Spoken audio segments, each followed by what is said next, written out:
L'impatience grandit alors que rien n'est annoncé pour résoudre le conflit en Ukraine. Donald Trump a de nouveau évoqué la possibilité de sanctionner Moscou, mais aussi Kiev. Édouard Chano. On pourrait croire à un énième coup de yo-yo diplomatique. Donald Trump a de nouveau menacé la Russie de sanctions, mais aussi, chose nouvelle et bien plus surprenante, contre l'Ukraine.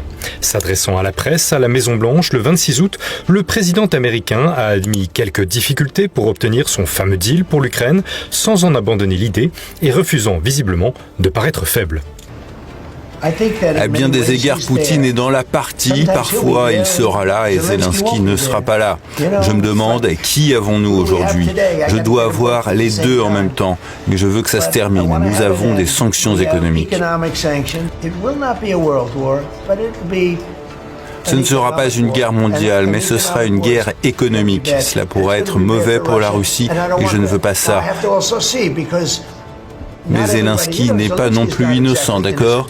Il faut être deux pour danser le tango. J'ai une bonne relation avec Zelensky maintenant.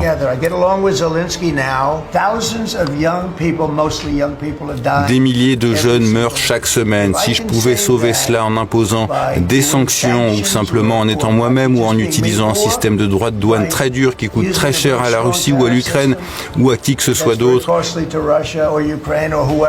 Mais j'ai arrêté 7 guerres et 3 d'entre elles duraient depuis plus de 30 ans. Le président américain a toutefois balayé les inquiétudes russes concernant la légitimité de Volodymyr Zelensky, dont le mandat a pris fin en mai 2024 et dont la signature, selon Moscou, pourrait ne rien valoir. Trump, qui a répété que l'Ukraine n'aurait jamais dû continuer le conflit contre un pays 15 fois plus grand qu'elle, se félicite aussi d'avoir obtenu des Européens qu'ils achètent eux-mêmes, via l'OTAN, les armes dont Kiev a besoin. Une bonne affaire donc pour la puissance américaine qui avait, sous Biden, dépensé 350 milliards de dollars pour l'Ukraine. Et dans les coulisses, sa diplomatie s'active.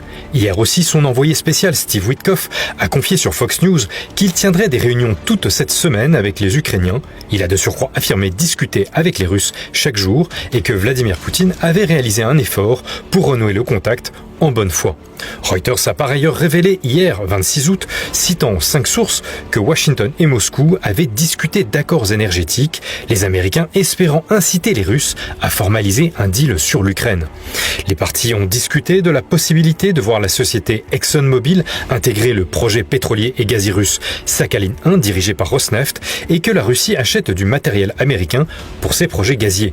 Une autre piste évoquée était l'achat de brise-glace à propulsion nucléaire russe par les États-Unis, la Russie étant la seule à maîtriser cette technologie indispensable en Arctique. À cela s'ajoutent aussi des discussions sur un accord de contrôle des armes nucléaires qui pourrait inclure la Chine. Witkoff espère la fin du conflit avant décembre 2025, tout en admettant que la décision d'abandonner le territoire non conquis par la Russie dans le Donbass appartenait à Volodymyr Zelensky. Or, jusque-là, le dirigeant ukrainien fait la sourde oreille. Sur le front pourtant, les troupes russes exercent une pression difficilement soutenable pour les forces ukrainiennes qui comblent douloureusement les brèches. Le 25 août, l'état-major ukrainien a rapporté 136 affrontements sur ce front, dont 43 attaques dans le seul secteur de Pokrovsk, nouveau verrou du Donbass.